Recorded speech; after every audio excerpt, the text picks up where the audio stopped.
finding ways that we're helping partners finding either, balance in their life or focus or purpose. Practices that are going to help improve your project management skills or your finances. We're here to talk about setting long-term goals and then how to achieve them. Increasing your quality, therefore becoming the best place in town to work.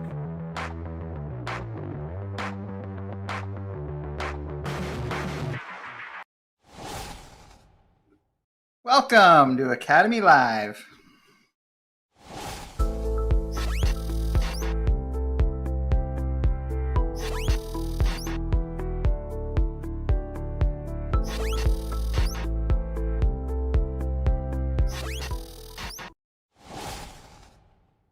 Happy New Year and welcome to 2024. Rex, Chris, and I hope you had a wonderful holiday. We over here had a nice little break and we're happy to be back, and we're looking forward to a year full of amazing Academy Live shows. Today, the three of us are going to talk about the start of the new year and the opportunity to set new goals and, more importantly, to stick to them. We believe that the key to making New Year's resolutions is making them realistic so they can be broken down into actionable steps that you can hold yourself accountable. This should be a lively conversation today, and I can't wait to hear about what advice Rex and Chris have to say. We're also going to be talking about what trends we predict are going to be happening in 2024 and how MSPs and our partners can be prepared. But first, we are going to start off the new year with someone who made more than $780 million. She was voted Time Magazine's Person of the Year. She was also personally my top artist in Spotify Wrapped 2023, and I saw her in concert. One more hint, her Eras tour was very, very successful. And here it is, our very first quote of January 2024. "This is a new year, a new beginning, and things will change." From Taylor Swift. So I like knowing that was on your Wrapped. I Yeah. really like knowing that was part of your Wrapped. We should almost have an episode just comparing that. But I like Oh that my gosh. things will change. Regardless, if we can do it with intention, that's even better. Rex, what do you think about the quote? I kind of wanted to see your thoughts on the quote. Whenever I hear the word change, the first thing that runs through my mind is, who moved my cheese? But yeah, like we all hate change, but it's the number one constant, right? And we just have to embrace it, figure out how we're going to make the most of it, find where we want it to be, and guide it. And it's harnessing change, I think, is what we need to be thinking about. Mm-hmm. I agree Bessie, what about you? completely. Yeah, I agree completely. I think that the idea of new beginnings and, the new year is a great time to think of new beginnings and think about what you want to change. But I would stress to everyone that it's not the only time, right? So if this is the most hectic time and you're like, I can't even think about this, you don't have to wait until next year, until it's 2025 to start thinking about change. We talk every single week in Academy Live how you can do something differently, start thinking about what you're going to do differently today for tomorrow. You can do that every single day and every single week. So I would say this is a good reflective time, but it's not the only time. So don't take too much pressure on yourself. Good point. I love that. The best time to plant a tree was 30 years ago. Yeah. The second best time is today. So, I like that. Definitely. Changing things, especially in the way you do business, is going to ultimately lower employee satisfaction for a short time, right? In the long run, we're making any change we make is because we think we're going to, improve client satisfaction or improve employee satisfaction.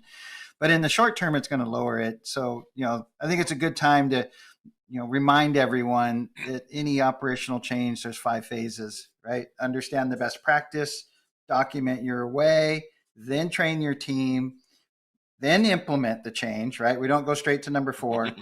And then we inspect what we expect and get in that cycle of teaching and coaching. And, we have found over and over that if we leverage the 5 phases of operational change, you won't lower employee satisfaction as much. So. Yep. Definitely. I've seen that play out.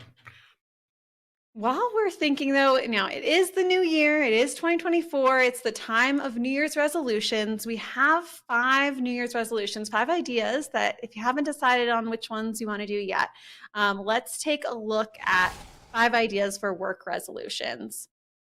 So the first idea these are all resolutions for work.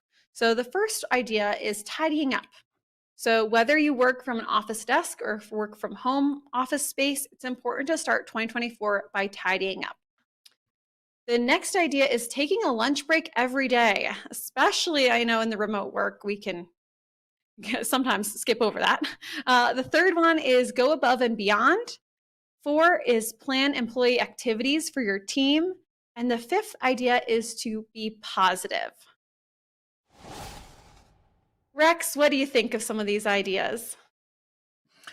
Oh, the tidy up. I remember, some of our team had to work, right around the Christmas holiday, and another part of our team had to work around New Year's, but everybody was spending, one of those kind of down days where there's not a lot of client activity, but you still have to be there.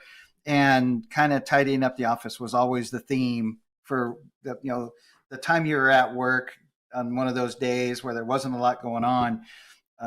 It's amazing what you'll find in filing cabinets and and everywhere. But no, just kind of going through, getting all the junk out of there so you can find stuff. It was always kind of a day I look forward to. Actually, it's going to be quiet. I can get some stuff cleaned up around here. And digital cleaning up too, I think is important to think about, like, going through your email inbox. I know I'm someone that sometimes lets the email inbox fill up. And so having the New Year's resolution of getting down to inbox 0 whenever possible, or, starting off the year with inbox 0 if you can, makes a big difference and definitely makes me feel more focused and organized. Chris, what were you going to say? Well, I'm amazed at the impact of a clean space. Like, just when you walk into a room, just imagine, walking into the office and, and you're stepping over stuff, or the frustration is like, oh, I know that was somewhere. And it's like, that got thrown into the box. I think every business on the planet has a technology junk box. Some are like a technology junk room, that just at whatever level, but how draining it is to try to find something or to go through the mess. So, I'm with Rex. That day where kind of a little bit of downtime, a little bit of focus. It's so powerful. And then you walk in the next day or the next week, next month, and just being able to it just has such a positive impact on you. It's really kind of refreshing, to be honest. So, and the other thing too is the little things of take a lunch break. It sounds so simple, but it's amazing how many people I talk to, that will skip over, and how easy it is not to take little breaks for yourself, but how good it is for you to kind of just change your mindset, to take a breath, breathe, go outside and walk. You come back in, you are so much more effective, and that's really pretty awesome. So I can go on. It's weird. I almost things. have like a bit of a guilt complex when I think, you know what, I've been kind of cooped up in my office for a long time here. I'm gonna leave the home office and I'm gonna go over to Wendy's and just sit down there for a little while, then come back to the office. Like, I literally feel this like guilt complex that I'm walking away for a little while. It's kind of weird. But when you do and you let go and you come back, are you that much more focused? You're much more effective when you do that, Rex? Well, yeah, because I kind of got a moment to get out of whatever I'm stuck in and let your mind go to something else so you can come back with more focus. And I probably should set a resolution to get out of the office a little bit more. Definitely. I think another one that I really liked that ended on was be positive. And I think it's one that you don't always think about because sometimes you're just going through everything. What do I have to do? What do I have to do? What's on the top of my to-do list? And taking that little moment to be grateful for the opportunity, being grateful for the impact that we're making with our partners or in your business, and having that little change of attitude can really make a big difference in how I think about things and how I act and just turn things around if I'm feeling a little low. Well, it's also how you interact with others, right? Like Yeah. Ryan Walsh, one of the Pax8 founders, you know, I don't know if he's got it on a poster in his office, but he definitely should, because like assume positive intent is one of the things I hear him say all the time. And I think that's sort of fitting for all of us. And I can't let this go without the dad joke. What did you say? And I agree with this. I love being around you, Rex, is inspiring. And part of the thing is you said it's because your blood type is. My blood type is B positive. So I was like, that is perfect when I found that out. That caught me off guard. I couldn't let this go without acknowledging that, because once I got it, I appreciated that. Well, that's a perfect time, I think, to transition. So let's hear a little bit from Keith Marciano for another installment of Sales Pitch.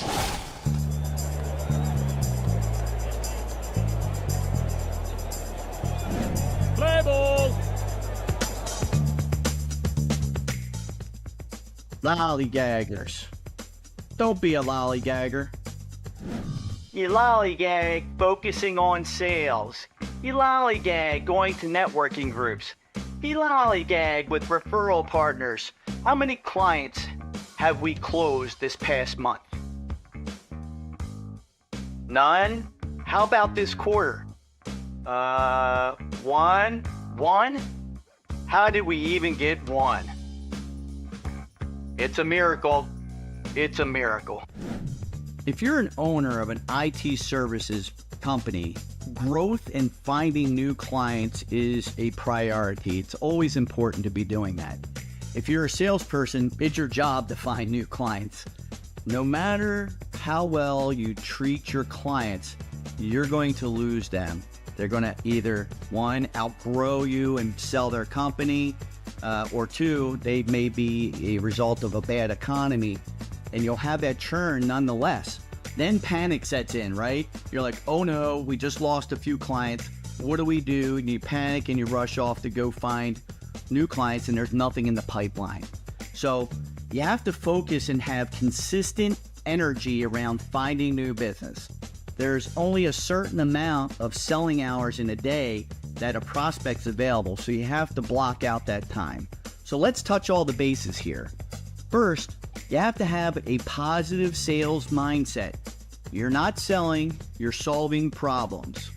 2, time block a few hours each day to focus on sales activities, whether that's coffee meetings, going to a networking event, talking to prospects, talking to clients. Get it on your calendar. Stay focused, make sure it's non-negotiable. That leads into 3rd, make sales non-negotiable. Focus on it. Don't just say you're gonna do it, do it. And then 4, create marketing events that are going to attract your ideal client. Make sure that they will value attending that event. Build familiarity, a like and trust attitude. Stop lollygagging by saying you want new business and not doing anything about it, and getting the same old tired stuff that doesn't work. Stay focused.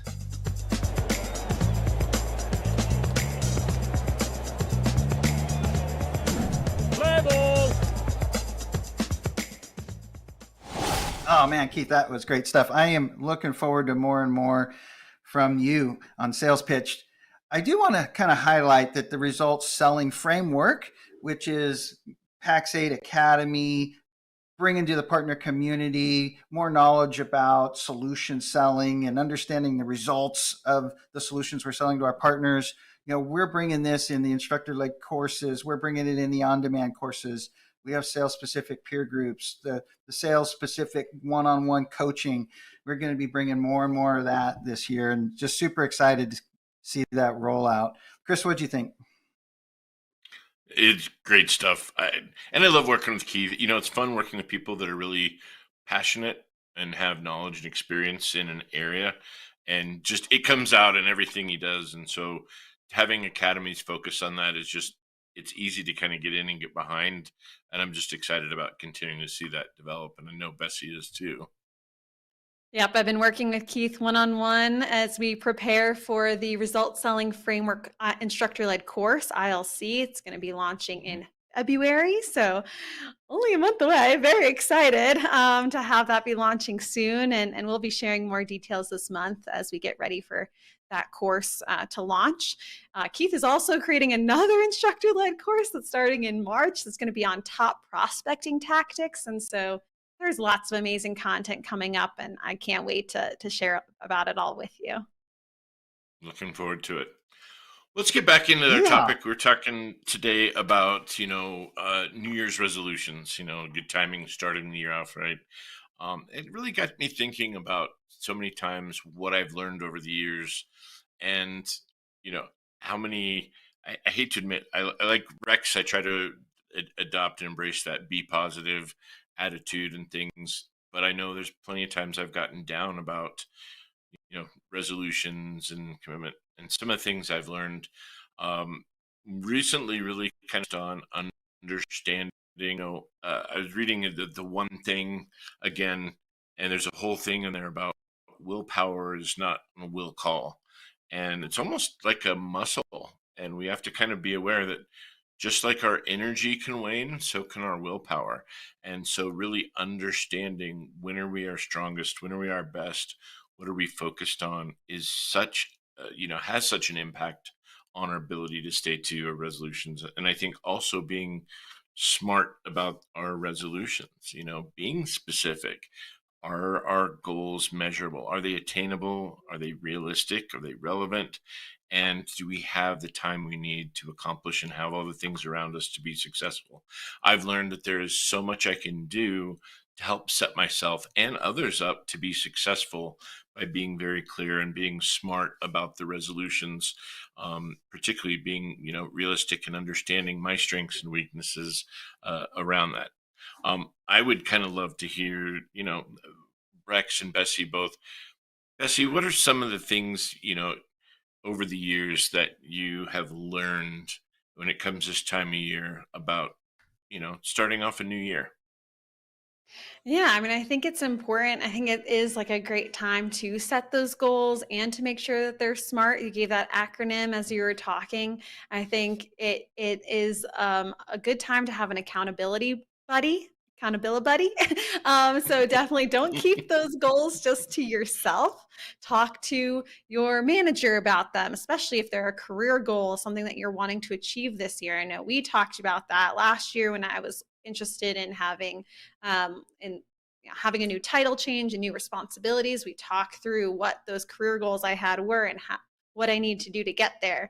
But also in your personal life, talking to a partner, a family member, a friend about you're more likely to stick to them if someone else knows about those goals and can check in with you. Hmm. Rex, what do you think? Oh, it's interesting. Interesting you said that. There's a couple things I've done. I've run some half marathons or climbed Mount Rainier or whatever. But when I won't do them, I've learned I will not do them unless I do two things. I have to pay some money. I have to pay some money for an event. Yeah, but then if I pay a few $100s for like a half marathon, and then I don't tell anybody, I don't do the training and I don't do the event.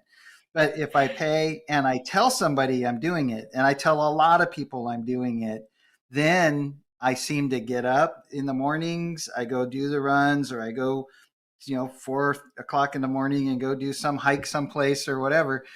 The only way I actually do them is if I pay some money and tell somebody. That's powerful.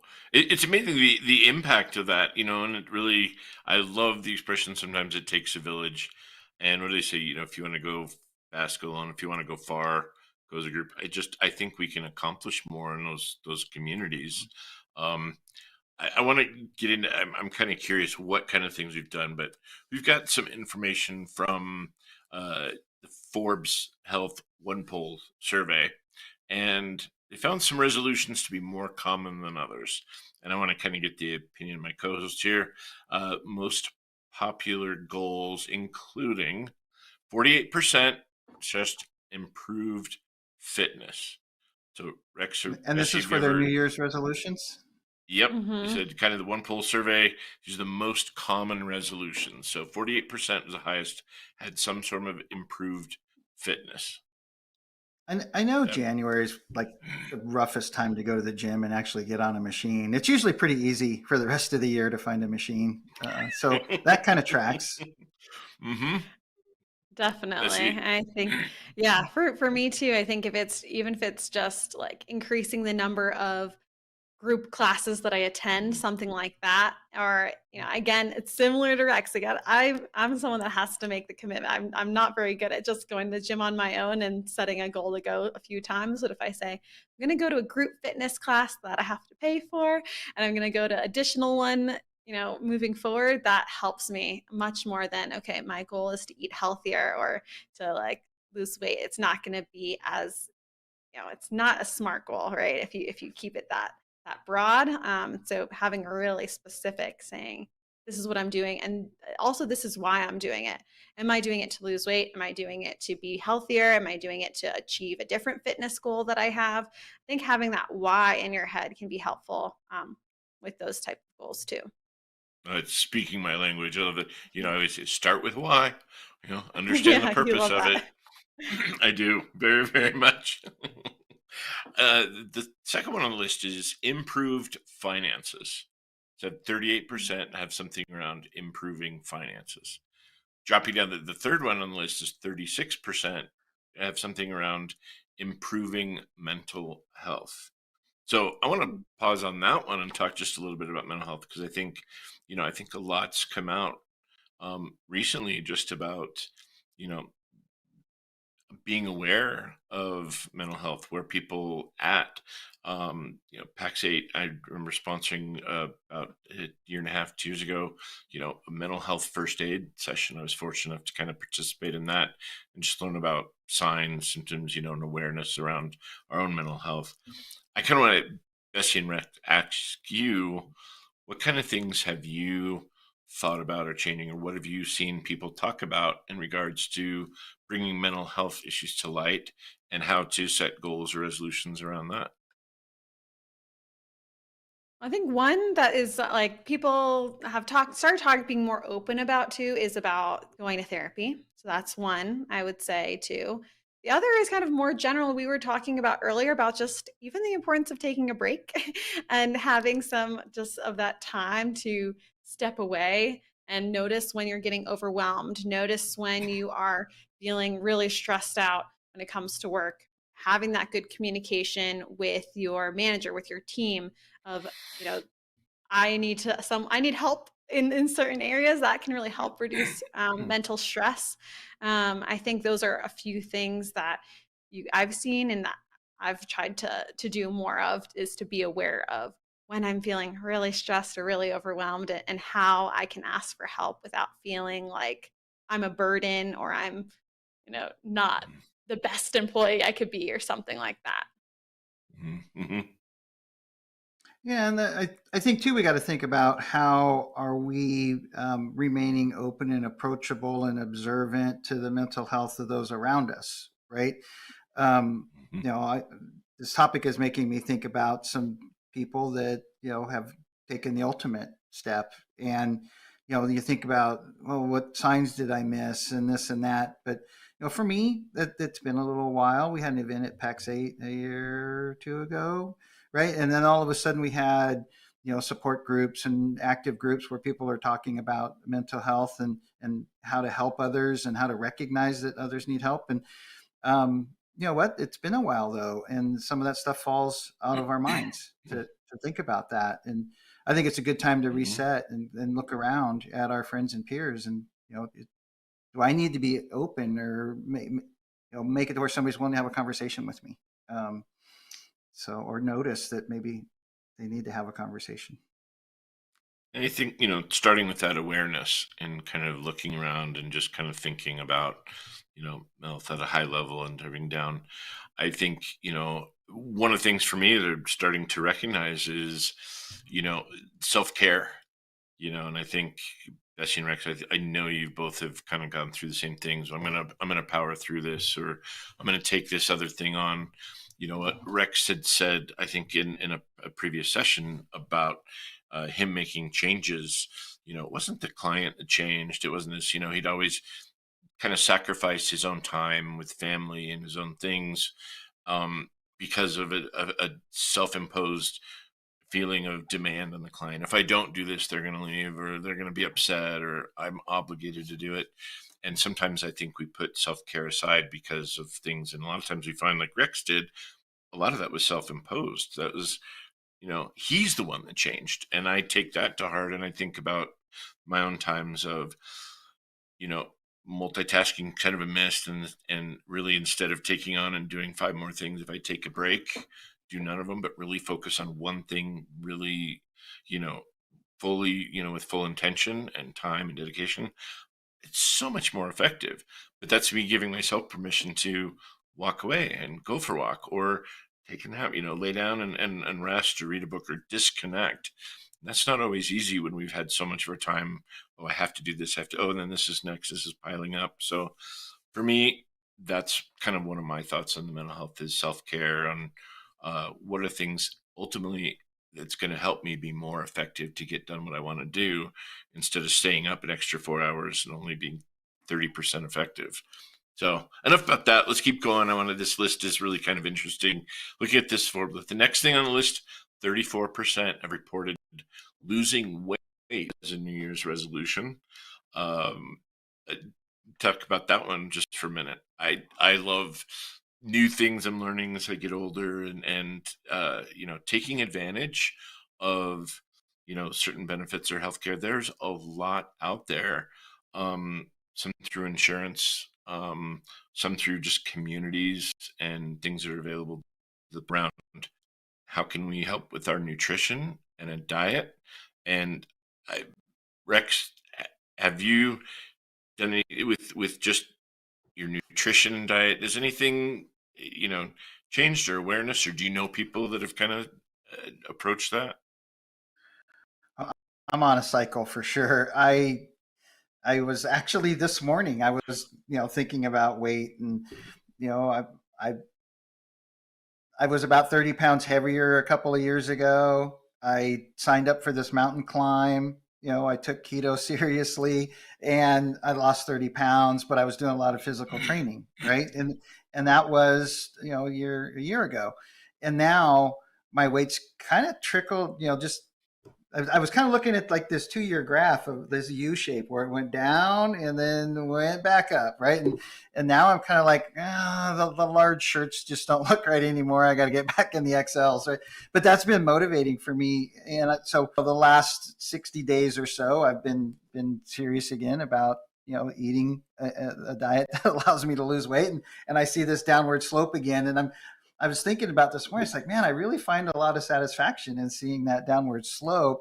And I think about all the excuses I made for myself while it was trending back up. And, like what's on my mind right now going into the new year is, okay, what physical event am I going to sign up for that's going to make me stick to this and get it done and get back in the regular large shirt, right? So, and I was kind of thinking about, the idea of punching a new hole in the belt, but which end of the belt am I punching a new hole in?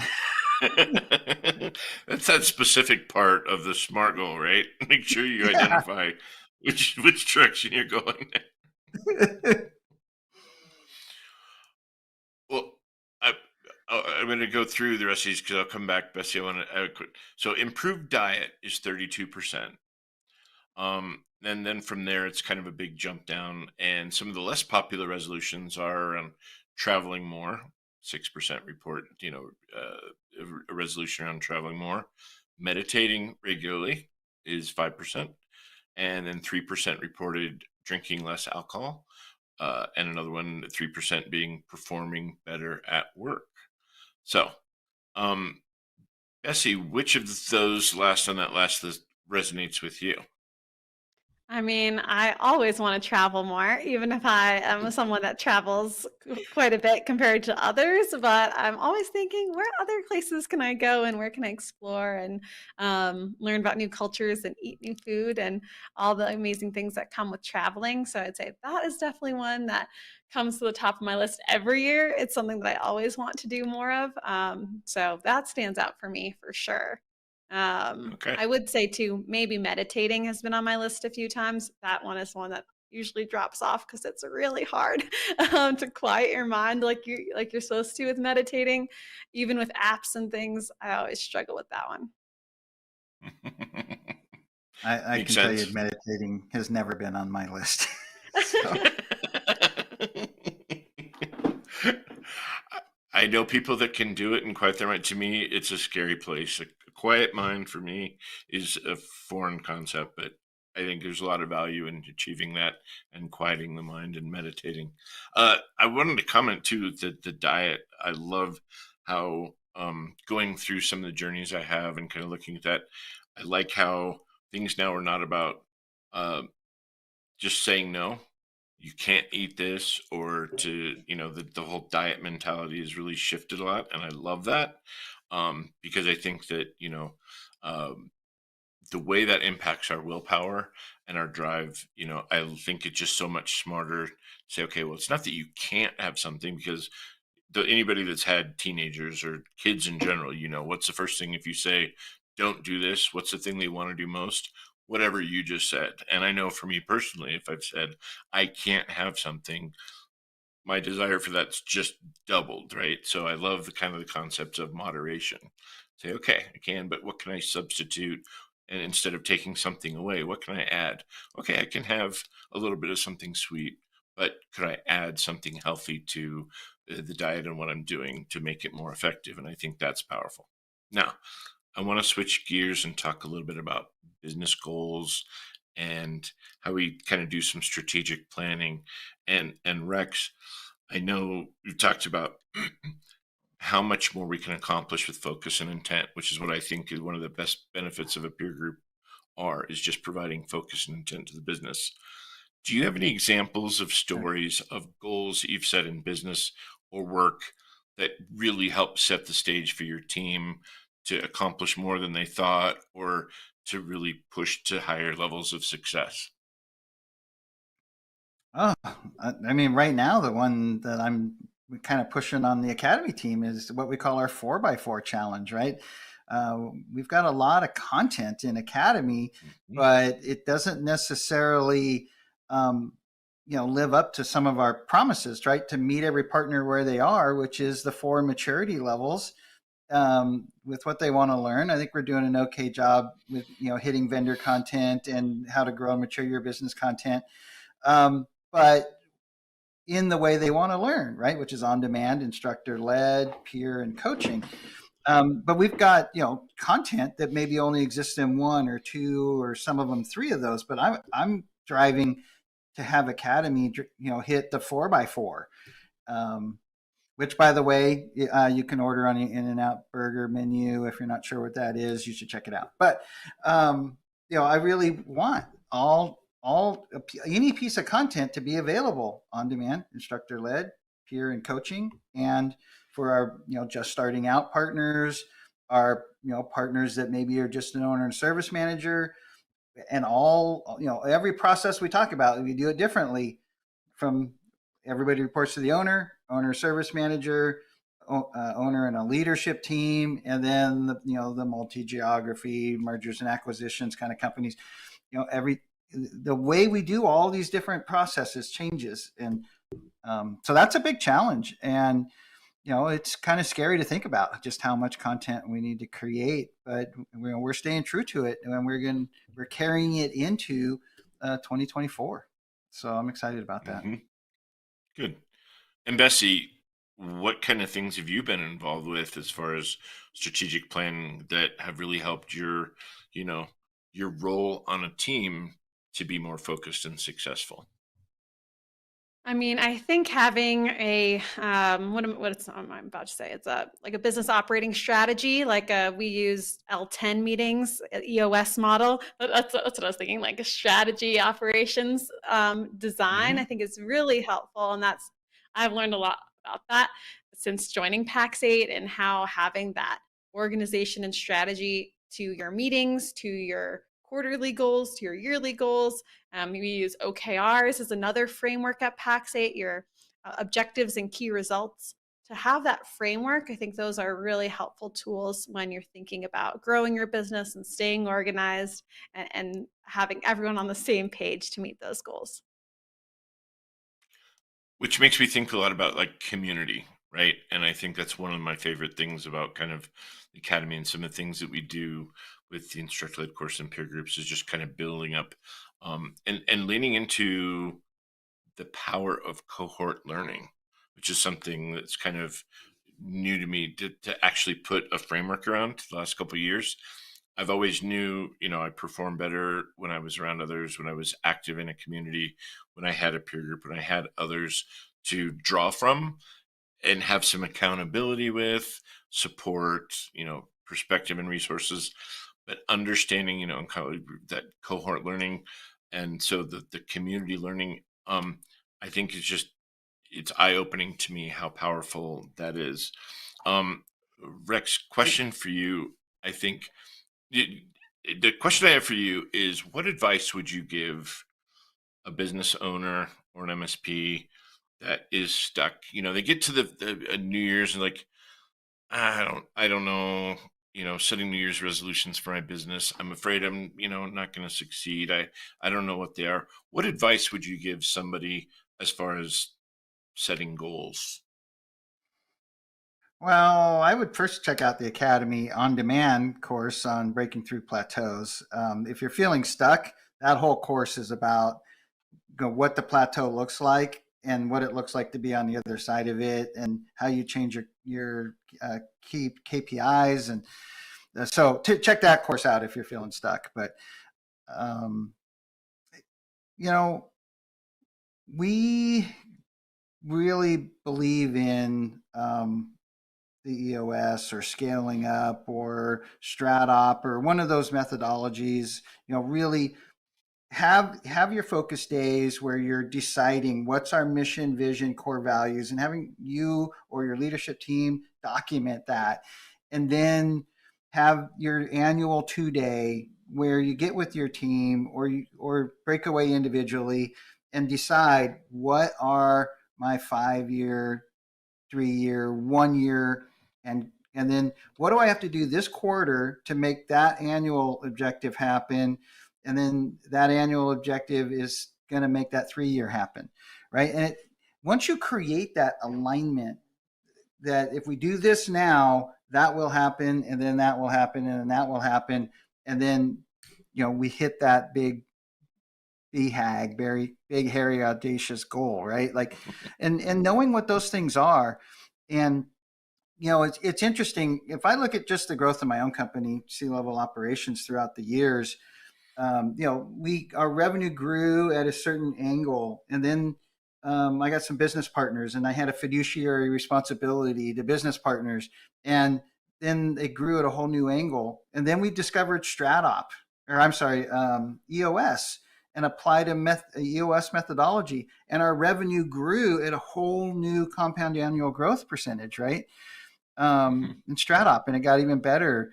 And then we got acquired by Pax8, and there's this whole exponential thing happening with the revenue growth around coaching because of the marketing investment and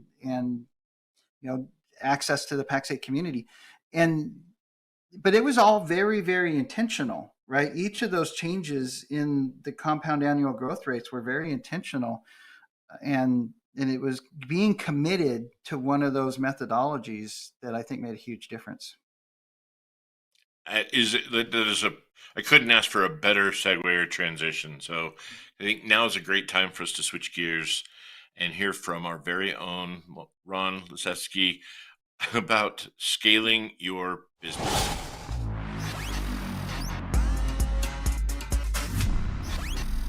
Hey there, Happy New Year. My name's Ron Lisetsky. I'm a lead executive coach at Pax8 Academy. And as part of our discussion this Academy Live about New Year's resolution, we wanted to spend some time with helping you think about what to do in 2024. And we wanted to bring some of our experience with MSPs across the years to bear. And what I hope to do today in our 5-minute segment is talk through some of the common MSP challenges that we see, and maybe we can relate to you a little bit. I'd like to talk about something called the 4 decisions. So this will be part of your New Year's resolution to kind of think about your business, hopefully in a way that'll let you scale. And we'll talk through a tool that is used in the scaling up framework to help companies figure out, okay, what should we really be focusing on, and how do we tie that to the day-to-day activities of our staff?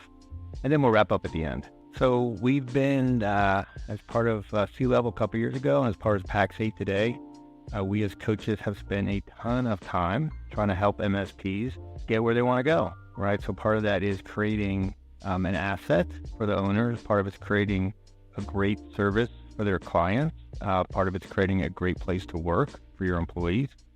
And you can see here, we sort of look at companies in terms of maturity level. This is a very basic segmentation, but you can kind of talk to people. We've got enough experience. We can sort of talk to you, ask you some questions about your company, and then pretty much fit you in here. There's some other tools that you can use to get a more scientific reading, but essentially a lower OML company, level 1 there, 2 people in a garage maybe. And then level 4 might be, a $15 to $30 million MSP with a leadership team, board of directors, the whole 9 yards. And then based on that, you can see that we see different primary challenges. So if you relate to any of these maturity levels, you might think, hey, what am I feeling like in my business? What we try to do is we try to help people at 2 levels. At Pax8 will help people operationally, and that's usually trying to fix the symptoms. More importantly for you in 2024, what you want to think about is what are the root causes, right? So we want to try to figure out what is it that we haven't figured out at the root that's affecting our ability to execute. Many times people come to us with execution problems, right? They're either not performing financially, or they see their team making the same mistakes over and over again, or they're lacking alignment. You can use something called the 4 decisions framework to help you get a better feel for the root cause. In this diagram, you'll see it starts at the top with people. People are your most important asset, in my opinion. And then a nice little circle here. People feeds into strategy, strategy to execution, and execution into cash. If you're having problems with execution, for example, we would encourage you to go back and look at your strategy. Try to figure out, okay, do I have the right strategy for my vision? If I'm an owner and I'm playing whack-a-mole all the time, that's a very good strategy, or I'm spending too much time in the business. So let's just say in this example, you're an OML level 2 company, you're kind of stuck in a vicious cycle, you can't get away, can't get out of your own way, and you figure out, you know what, I have an execution problem. So let's go think about what we could do on the strategy side, right? What can we do in strategy to help us try to figure out how do we address the root cause, right? We don't want to put Band-Aids on things anymore. So this is something called a vision summary at the scaling up tool. What I wanted to point out to you is at the top of this diagram are the 3 things that will help you get centered in 2024. If you haven't done this already, articulate your core values, which is basically the things that are important to you as a person that you want to scale out through the company. Figure out your purpose, like why does this company exist? And it's not always about the product that you're offering now. It's about sort of how you benefit society. Brand promises, right? Brand promises are important because it reduces the risk, your client's perceived risk of working with you. And one of the exercises that you would go through here is to figure out, once you figure those 3 out, what do we do in the future, right? So in the next 3 to 5 years, how do I get alignment? For our purposes of the 2024 year commitment for the year, I would say focus on the core values, the purpose, and the brand promise as a way to get your head out of the business. And then you can start thinking about how do I tie that to my 3 to 5 year and what I'm doing this year. Here's an example of core values. If you'd like to kind of think through these, your core values should be your core values. Don't go copy any. Your purpose should be your purpose, and also your brand promises. So I'm showing these here as an example for you, just to help you figure out what it might look like.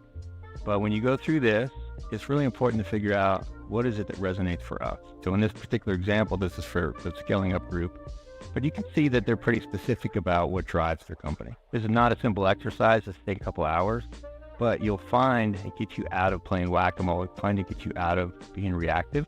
So we only had a few minutes. I just wanted to give you something to think about, right? This is potentially a tool that can help you figure out where you are, and then from there, try to decide what it is that drives your business, right? Your core values, your purpose, your brand promises. The scaling up 4 decision framework, you might decide that your execution's fine, but you're running out of cash. Okay, why?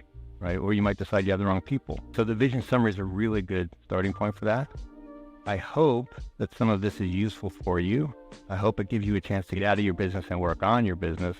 And if you have any questions, please just email me at the email address here.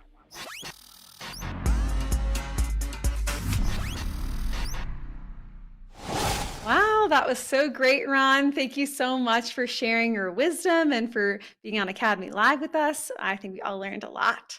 For our I'm next, looking for a lot more out of Ron this yeah, year around that leadership and strategy stuff.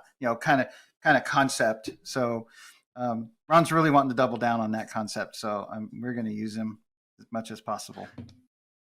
awesome. No pressure, Ron. Yeah, really. You heard it here first. Just kidding. I'm sure you've been talking about that. So I want concur. to. Yeah, exactly. I want to transition into trends that we are thinking you're going to see in 2024. None of this is going to be brand new. You're only hearing it here for the first time, but we wanted to have a quick discussion around some things that we are predicting or we are already seeing in 2024 that are important to talk about. And the first, I think, is on the top of many people's minds, which is AI, artificial intelligence.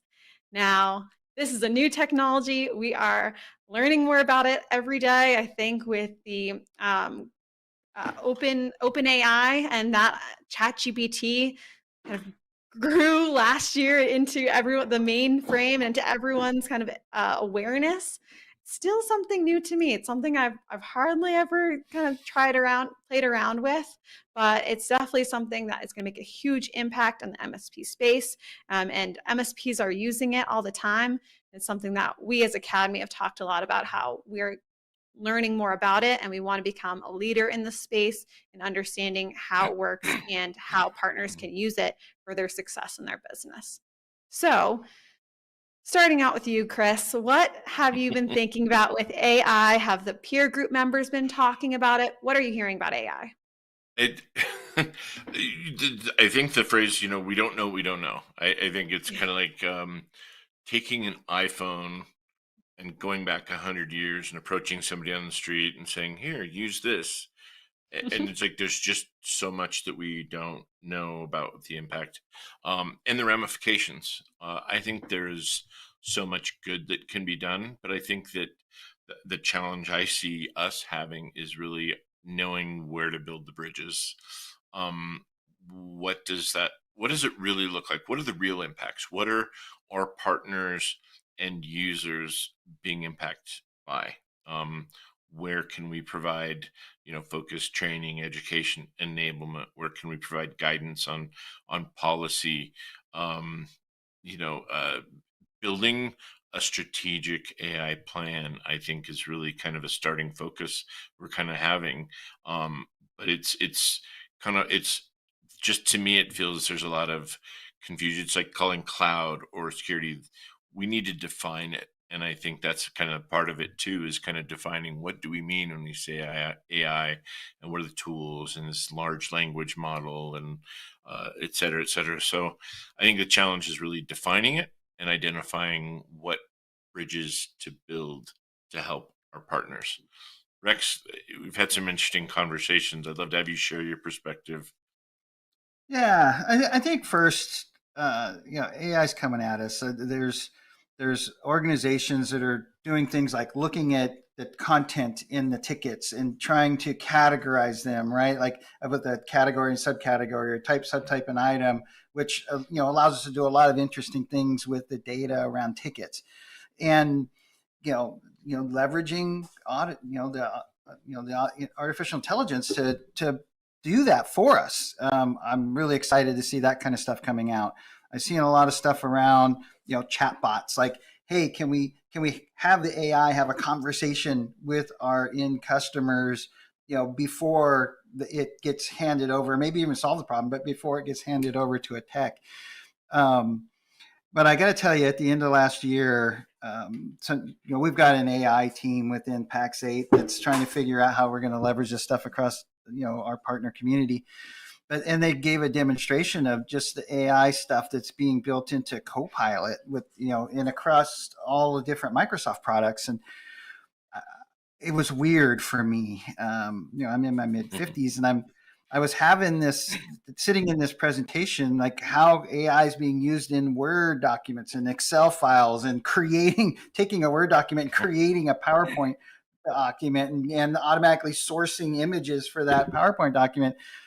And I was literally sitting there watching this, feeling like, oh my God, this is how my mom must have felt when I was showing her the internet 15 years ago, right? And because it was just so foreign to me, and I just remember thinking, I am so glad there are other people to figure this out. I'm kind of worried that, like, there's probably a lot of our partners, in a similar age group as me, that are having the same feeling, but their customers are coming at them like, how are our partners going to help their customers, leverage this new technology? And I guess I just have faith that there's other people that are going to figure this out.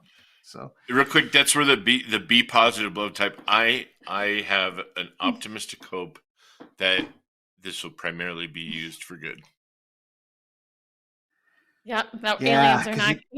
The robots aren't going to take over our Yep. our you go world. to dark place Yep, really, really fast. I know the hackers, right? The bad guys, the black hats, They're- are using this stuff to find the can use it. vulnerabilities, which creates They're risk using it for our too. partners. So I won't say that it won't be used for nefarious or bad, but I'd like to think that there are a lot of benefits, and I'm optimistic there's a lot of positive outcomes, and I really want to, hope that the good outweighs the bad. And Rex, you brought up one other trend we're going to talk about now, which was around the increased importance of cybersecurity. And I think it's something that every year it comes up as another trend to watch out for, and 2024 is no different. So, what are the resources that partners can go to when they're thinking about what cybersecurity awareness or training or tools they need to be using to be aware and to be prepared against any cybersecurity incident? Oh man, there's a couple things. First of all, everything Pax8 is about helping you grow your revenue, helping you reduce your costs, and helping you mitigate risk, right? And most of the cybersecurity stuff kind of falls into that mitigate risk category. And it's scary what's going on out there. And, I've had partners tell me that one of the reasons they're looking at some mergers and acquisitions activity is because they want to avoid that risk. And we'll talk about that one in a minute. But, Pax8's doing everything we can to help, right? In Academy especially, we're not only talking about helping you with our results selling framework, learn how to sell your own products and services, like sell your business to be, your customer's IT provider.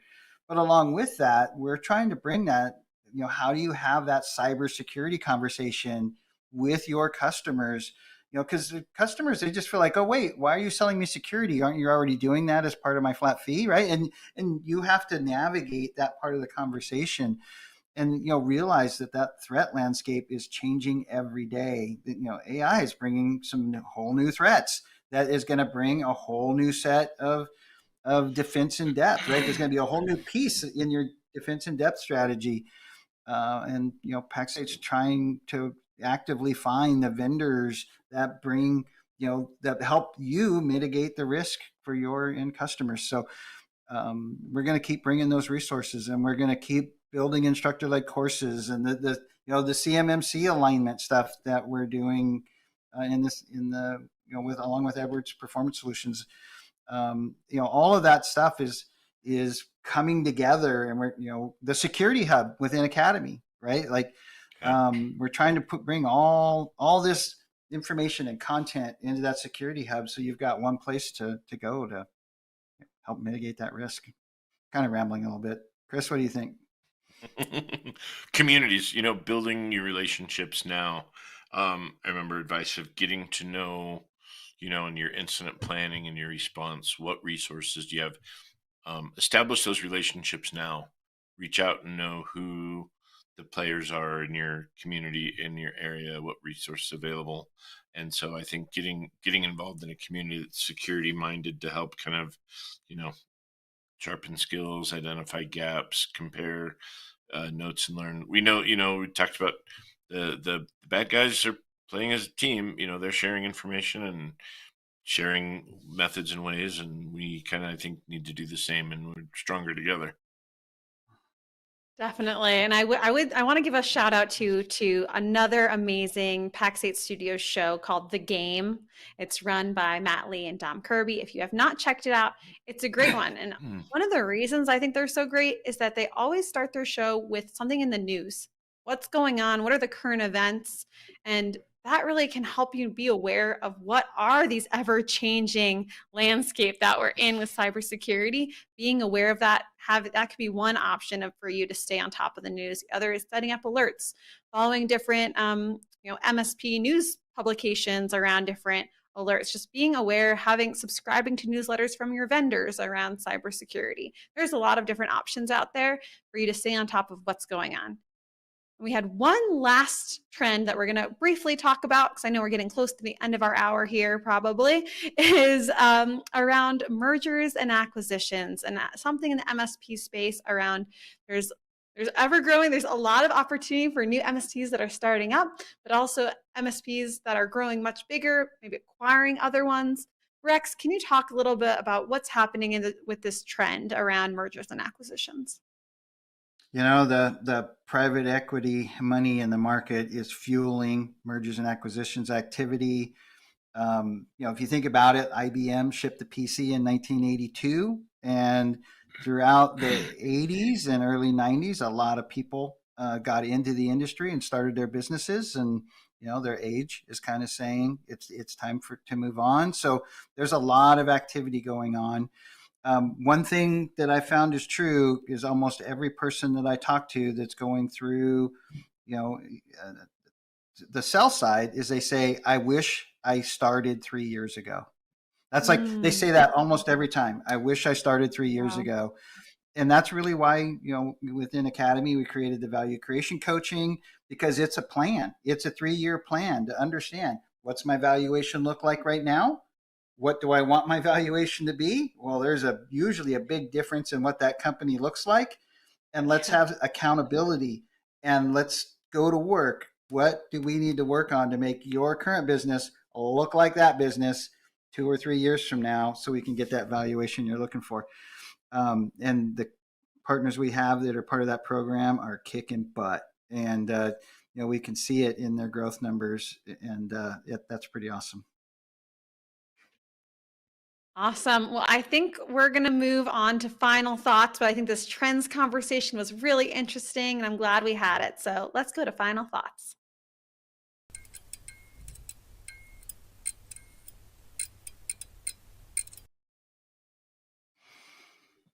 All right, let's kick this year off right. We need to think about our strategies and our goals and get them documented and share them with our teams, and hold people accountable and set your measurements and get your scorecards set up, because we need to be able to show that we kicked butt this year come the end of the year. I would agree. I think the biggest thing is focus and intent. Create a plan. Execute on the plan. What are your goals? What are your expectations? What are the things you need to be successful to get there? Set yourself up for success by having a plan and execute on it. Bessie? And I'll just end with, make sure that you're telling others about your plan. You're letting your company into knowing what are the goals, making sure everyone's bought into it, and go from there. Make sure that you have a good strategy in place, you're following it, and you've got the whole group involved. So I want to thank everyone for watching on this January 2nd show. We're back in the new year. So thank you so much for watching. Be sure to check us out next week. Remember, we are live every Tuesday at 2 p.m. Mountain and on demand always. Be sure to like this and subscribe. Thanks, everyone. Bye. Oh, Rex, do you want to close us out? Great. Yeah. Yeah. I want you to ask yourself, what are you going to do differently this year to grow your business? Thanks, everyone. Bye. Thanks.